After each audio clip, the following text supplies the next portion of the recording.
Let's get started. Okay, we're on Kuf Samach Zayin Amid Aleph. 3 lines from the top, Amar Abaya. Now we're talking about different shenanigans that people get up to. Hayman the boy lemechve chasimis yadeh bebeidina. Someone who has to provide an example of his signature to the Bezdin. The Rashbam explains it's a pretty complicated situation, but basically what it amounts to is someone who signed on a star. Then you have to be Mekayim the star. So one of the ways you can be Mekayim the star is by presenting yourself to Bezdin, the actual signer presenting to Bezdin and providing and testifying that it's his signature. But in this case, one of the two people died, and he's not able to go and be Mekayim Ishtar, and the other person is the one who happens to know. He's one of the two Eidim that knows that is, let's say, Ruvain died, and Shimon was the other aid, and Shimon knows that this is Ruvain's signature. But the problem is that then that you can't have one person, the whole star being Seimach on one person. In this case, so Shimon is the one, he's testifying about Ruvain's signature as well as testifying about his own signature. So what the Gemara says is, what he could do rather than testifying to his signature, he provides them with a sample. He provides essentially a sample to the Bezdin, and then they're able to by themselves realize that it's his star, that it's his signature. So he signs it, and then they say, "Look, oh, this is the same as the signature that we have on the star." In any case, all this is not really the point of the matter. Is what's negate to us is they needed a sample of his signature for the Bezdin in order to be Mekayim the original star. So he gave Abai gives an Eitzah, someone who has to do that, Leilachvi b'seif Megilta. Shouldn't write his name on the bottom of a piece of paper. Dilma mishkach la'acher. Maybe you'll toss it in the garbage, and the cleaning crew will come in, and look, they'll find a piece of paper with Ruby Shron signed his name on the bottom. Because of the Masik Bezuzi, and they'll write on it, on top of where Ruby Shron signed his name, that I am committing to pay $1 million to Shmerel the cleaner.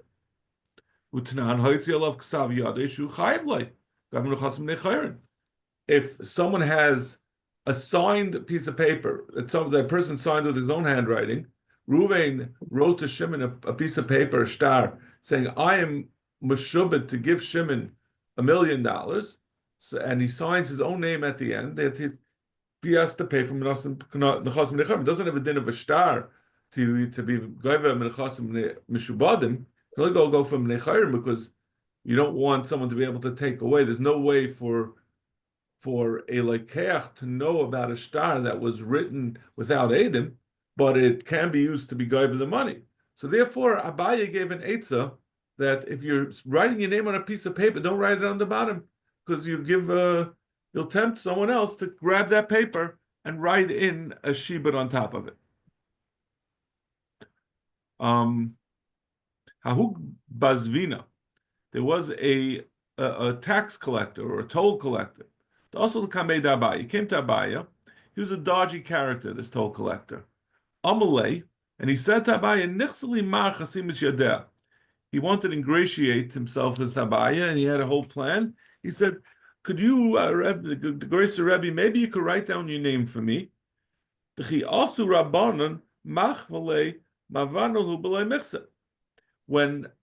your Talmidim, the Rabbanon, come to me, they're going to show me that you signed, that they have a right to pass without paying the tax. And if I recognize your signature, I'll be able to give them the right of way. I'll respect their documents that they show me. Abaya knew his own rule that whenever you sign your name, you should put it on the top of a piece of paper, not on the bottom. Have a kanogid. And this toll collector was pushing his arm down, saying, well, yeah, sign on the bottom. You don't have to sign on the top. Don't put sign all the way on the top. So he said to him, Abaya said to him, listen, I know what you're up to. I I know you're not so interested in making sure that you know my signature. You're just trying to get hold of a piece of paper with my signature on the bottom, and who knows what you're going to write on top of it. Amar Abaya, another scam that people used to do. Mitlasavad Eser, the numbers 3 to 10, leilichta b'soif shita. You shouldn't write at the end of a line. Dil mezayev a because maybe um because maybe he'll write the Yisramile if I'm sorry, which we're going to see. It's a don't make mezayef. What does that mean? Maybe what he'll write is if it says shloisha, he'll write or tlas, he'll write tlosin. He'll add in an extra nun at the end, so it'll be instead of 3, it will be 30. So look, if the contract says, I have to give him 3 barrels of wine, tlas chaviyos shel yayin. And if the word tlas comes out at the end of the line, he'll add a little nun after the tlas, and it'll come out tlasin. He'll have to give 30 barrels of wine. But if it happens to work out that way, if the Sefer writes it and a punk comes out the way, Nahadre l'dibura trin tlasazimni. He should write over this shibud through 2 or 3 times within the shtar. So because one of the 2 or 3 times are going to come out in the middle of the line. If you keep doing it, it's not going to always come out at the end of the line, and that way he'll if he tries to add nuns at the end of all of them, he's going to have one place where it doesn't, which is the middle of the line, and the person who looks at the shtar will say, "Why is it that all the ones at the end of the line have an extra nun and the ones in the middle don't?" And they'll be able to figure out what happened. Ahuda have a ksivbe. Tilsa b'pardisa. There was a shtar where Ruvain, for example, sold to Shimon. He said, "I'm giving you 1/3 of my pardis." Azul machke legagi the base v'kare. So it says tilsa b'pardisa with the base at the beginning in my pardis. So he took away the top of he erased the top of the bays and the bottom of the bays, was left only with the standing up leg of the side of the bays. Vishavya upardisa. He changed the bays into a vav by taking away out the top and the bottom. So then it means, what does it mean? It means not tilsa, not 1/3 of my pardis, but rather tilsa, 1/3 of the entire field, upardisa, together with the whole pardis, is going to get a much bigger share. Also, l'kamed Abaya, they brought this to Abaya. Abaya was known as the expert scam detector. Amalei, my time a revach le'alma l'hayvav. He said to him, why all of a sudden you have all these letters, everything's evenly spaced, and there's a big space between this vav and the next letter because he erased the top and the bottom part of it. Kafse, so he tied him up, and he started giving him makas mardis, and he was maida. Hud avakasa bay manas ruvim v'shimin achi. That someone had let's say, Moshe had a star that says, I'm getting the shares of Reuven and Shimon, the brothers. Reuven and Shimon, who are brothers. Havalahu Acha Deshmei Achi. So they happened to be that Reuven and Shimon had a brother whose name was Achi. Azal Kasa Bei Vav. He stopped in a Vav before the word Achi. So it said instead, the Shavya Ve'achi. So it made Reuven V'Shimon Ve'achi. So instead of giving Reuven and Shimon's portion, he also got the portion of the third brother. Also, Kameda Abaya. They came to Abaya. Amalei, my time dachakle amal hayvav kulehai. He said, why is this vav so stupped in? Right, there was no vav in between. All of a sudden, you got a vav, and this vav punkt is squeezed on both sides. Kafse, he started to give him malchus vaydi, and he was maida. Hahu shtarad have a chosem Allah Rava v'Rav Acha bar Ada. There was a shtar that it was signed by Rava and Rav Acha bar Ada. Also, Kamei de Rava. They came to Rava to be Mekayim his signature. Amar le din chasimis yada didihu. Einachanami, this is my signature. It was a great, happens to be, as we're going to see, it was a forgery, but Rava said it was an amazing forgery. It looks just like mine, so I can't say that it's not mine. The way it was signed, first Rava and then Rav Acha bar Ada. And Rav Acha bar Ada was older than Rava. So Rava says, I never would have done such a thing to have me sign first. You always have the more chash of a person. So I know that I didn't sign it.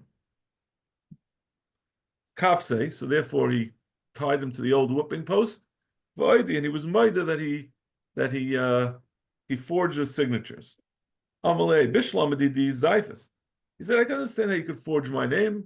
You studied my signature and you copied it. Al Darada Barava Darsis Yodel. The Rosh Yodel Hechi Avata. Ravada Barava was older. Right? That's why Rava said I never signed before him. He was an elderly gentleman and his hand would shake. How were you able to write it, be mezayef it, with the putting in the shaking? Amru Anchi Yadaya Mitra. He said, I put my hand on the bridge, the shaking bridge, when I wrote it, so that my hand automatically showed. He said he stood on a like a balloon, a blown up bottle that also was causing him to shake as he wrote it because of. He told him the tricks of the trade, how you mezayef an elderly person's signature. Zok the Mishnah. I found this fascinating.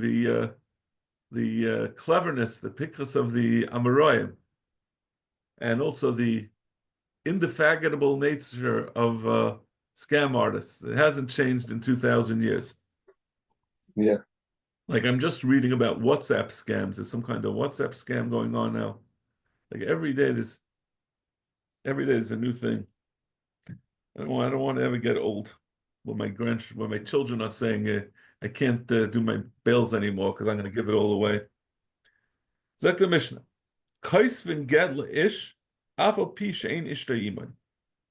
A cipher can write a get for a husband. He wants to divorce his wife, even though the wife is not there.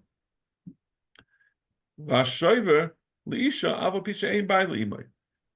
And similarly, you could write a receipt for the wife. That means, let's say a wife, she gets divorced and she wants to get her ksuba, but she says, I don't have the ksuba anymore.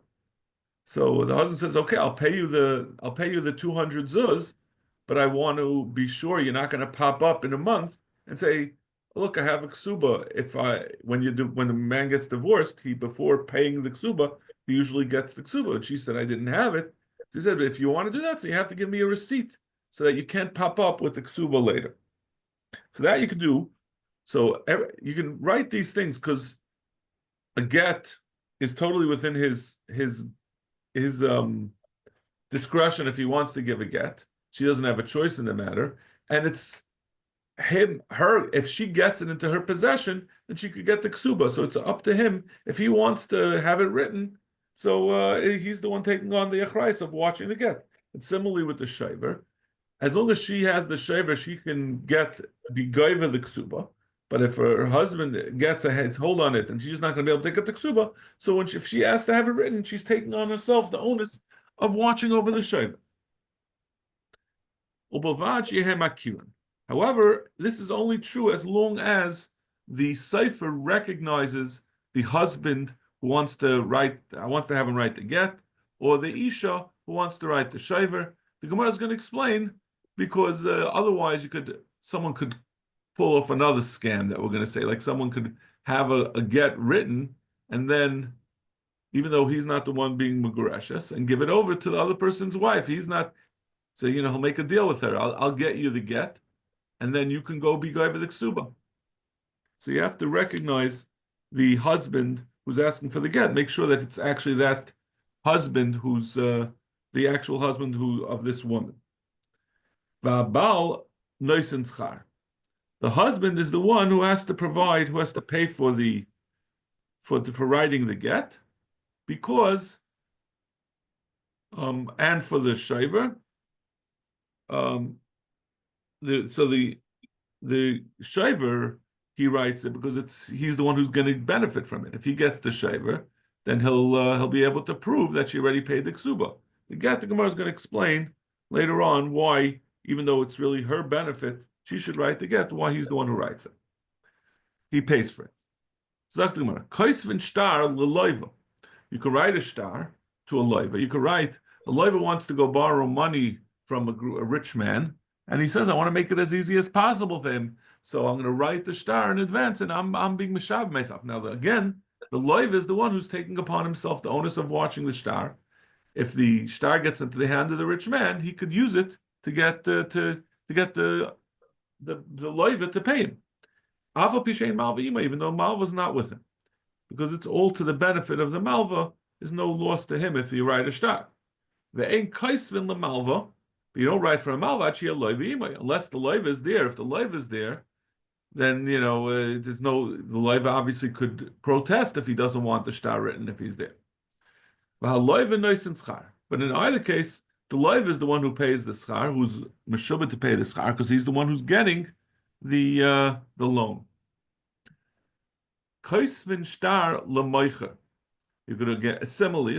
Then you could write the star for a meicher. The meicher is saying, I'm going to give my property to this person for a certain amount of money.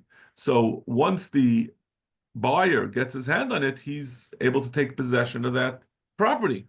So he's the one who's benefiting. So there's no harm in having the meicher write it, and he could hold on to it until he gets the money. Even though lekech is not there. The other way around, you can't write it for lekech, because then lekech could present it to Bezdin and say, look, I bought this piece of property. The lekech is the one who provides the schar, as we're going to see, in this similar thing with an oris.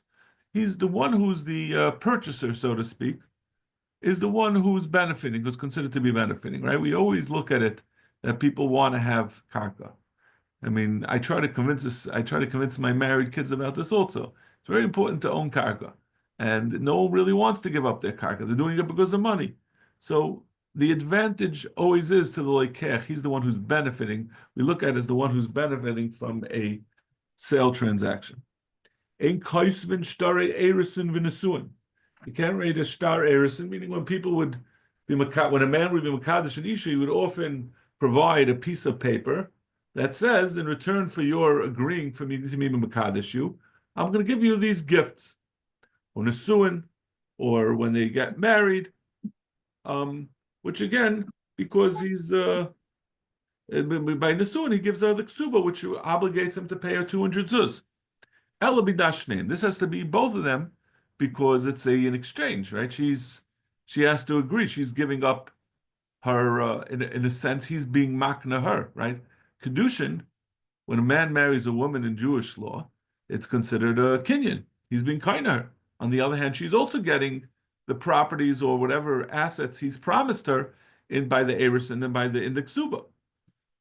But ultimately, the chosin is the one who gives the schar, because in the end, it's mostly that he's being kind to her. That's obviously the biggest transaction that's going on here. He's promising her things. He's promising her in the ksuba, and he's promising her in the erison. But the main kinyan here is that he's being kind to her for the rest of her life. Therefore, he has the responsibility to pay for the writing of the shtar. Ein kaisvin shtar arisus v'kabalanis elamidashneim. The same thing with the shtar of an aris. An aris is someone who works on a property, on the landlord's property, and pays him a percentage of what he produces. Or a kablanis is where he works on the property for a set fee. Elamidashneim, again, this is both the landlord is getting the work. He's buying the work of the aris or the kablan, and the kablan and the aris are getting the right to use the land. So both of them are to some extent purchasers. Therefore, you need both of their agreements to write such a shtar. And the makabel, again, since he is really, he's the like we always said, the land is always king, and no one really wants to give up their land, and he's giving up the rights to use the land. The landlord is giving up the rights to use the land. Therefore, the aris or the makabel has to pay for it because he's the one who's really considered the purchaser. Ain't kaisvin stori birurin. You don't write kaisvin stori birurin. And as the Rashbam says, the Gemara is going to mefarish what stori birurin is. In common parlance, and we have a star birurin nowadays, it means that you go to you agree which behal under what rules the bezdin is going to operate. You agree to submit to the authority of a bezdin, of a chol ma'isa bezdin, or any psak of a bezdin or any rule of a bezdin, elamidashneim, unless you have the agreement of both of the people, both of the parties.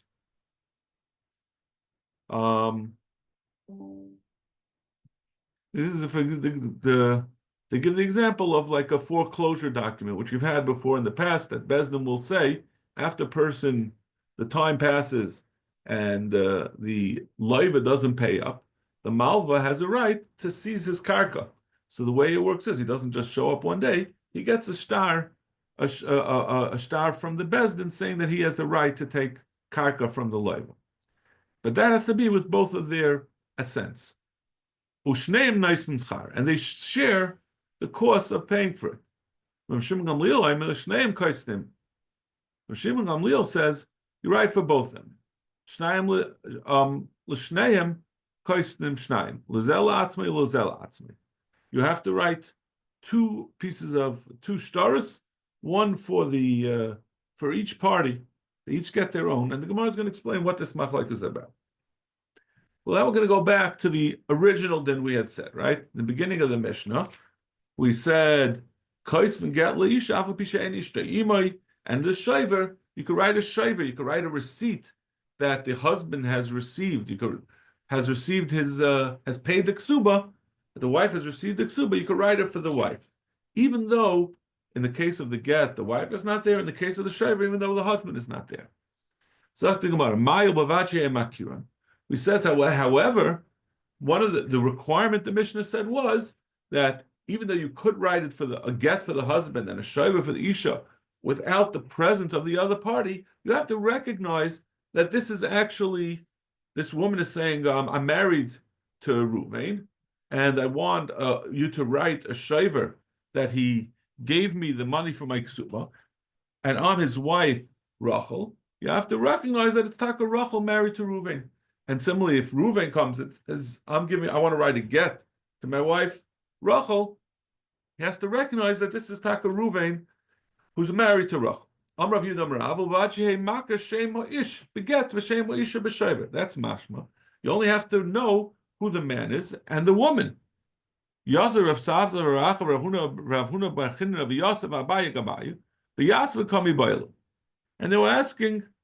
they were asking this question. Shema ish beget in Shema ish loy. Shema ish b'shover in Shema ish loy. Why is it that you only have to recognize the party that's there in front of you? Why is it that you don't have to also recognize? I may have misstated it when I was summing up the Mishnah. I said that you have to know both, but that's going to be I'm going to say later. But the Gemara asks at this point, why should it just be that you have to only have the name recognize that this is the person who he claims to be? Belecha, Dilma Koshev Gita, maybe Ruvain, it's Taka Ruvain, and he says, I want to write a get, and I'm married to, he says I'm married to Leah, but you don't know who he's married to. And he'll get this get written, and he'll hand it over to someone who has his name, someone else whose name is Shimon, who he really is the one who's married to Rachel. He's not married to Rachel, he's married to Tzipira. And then he'll give this get to Ashes, the other Ashes Ruvain, Rachel, who's Taka married to Ruvain. He's married to Tzipira, but he'll do a favor for this other woman to help her get a ksuba. Or, what's this, Aleph? Magarishla. The Zimnin, Tezel Kosve Isha Shaiva, a woman will have a receipt written, and she'll give it to a husband, right? She'll say, my name is Rachel, and you'll confirm that her name is Rachel, but he doesn't say, we don't confirm who she's married to. She's taka married to Shimon, but she says, I'm married to Reuven. And then she goes and gives the shiver to Reuven so that he could divorce his wife and not have to pay the ksuba. So that was their question. Why do we only need the name of the person who's giving the property, who's writing the get or the shiver, and not the other party? Shema ish beget v'hu adin l'shema isha. Shema isha b'shever v'hu adin l'shema ish. Ein achanami. You do need both of them. Fragt die Gemara, v'leicha sheshnei Yosef ben Shimon hadarim be'ir achas v'azal mamte le'issa dayech. Why do we still have the same problem? That we said that you're going to have to find out that his name is Reuven and her name is Rachel. So therefore, it can't be that he's writing it and going to hand over the get to the wife of that if his wife is not really Rachel and he's writing it on behalf of someone else named Reuven who has a wife named Rachel. But even if you know both of their names, maybe still he's writing it on behalf of another woman who has the exact same name and her husband has the same name. Amalahu Ravacha Bahuna, Haki Amarav, Shnei Yosef ben Shimon, Adon Be'erachas, Ein Megash Nesein Elazeb and Nezeh. The halacha is you cannot be Megarish if you know that the Bezdin is aware of what the names of everyone in the city are, and they won't, we know that there are two people that have the same name, and their wives have the same name, then you're never going to be allowed to be Megarish them unless both of them are present. So therefore, they'll say it's when they're both there, you're going to ask the husband who's giving it or the wife who's presenting the get. When a wife presents the get and says, I was already divorced and I want to get my ksuba, they'll say, how come you weren't brought together with the doppelganger, with the other guy with the same name by the gerushin? So the fact that they're both there, we know who was Magash, right? You have to physically hand it over. The woman can never, if she has to have it handed over in front of Bezdin, you can never have it that the woman shows up with a get where she wasn't Megureshus, because that had to have happened in front of Bezdin. In fact, the Gemara v'leichash dilma azal lamasa achrito machzake l'shmaya b'Yosef ben Shimon. What happens if they go to a different town and he's going to stay there and people don't know what his name is? He'll say, my name is Yosef ben Shimon, and and then the Kosev Gita, and he says, I decided to marry my wife over here. His name is not really Yosef ben Shimon. His name is Reuven, but he says my name is Yosef ben Shimon. But they'll write the get, and then he'll go back to his town, and they go back to the original town where there was only one Yosef ben Shimon married to Rachel, and he'll give the get to Yosef ben Shimon, the real Yosef ben Shimon's wife, and she'll be able to get the ksuba.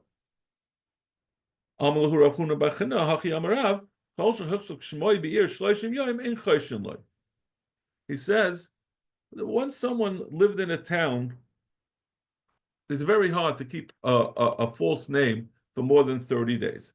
So once he's there for 30 days, we can trust that that's actually his name.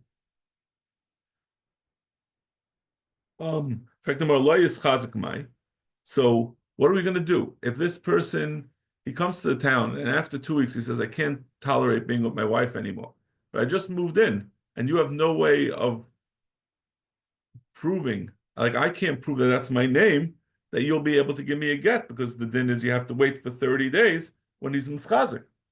Amar Bayo, the Karulev Ani. You could test him by his name, as you have someone stand behind him by a wedding. He said his name is Shimon ben Yaakov, and he calls out Shimon. If the guy turns around, then you know that that's his real name, even if so that's what you do if he's less than a month. Rezid Amar Rama Baramusa Zoyer says it's not going to help. He's going to test himself. He's going to have someone, yell at him 50, 100 times, Shimon, till he gets used to it, and then he's going to respond immediately when someone calls him. Okay, I think we'll stop over here. Bez Hashem, tomorrow we will learn. I'm like I told Rafal, I'm going to be on.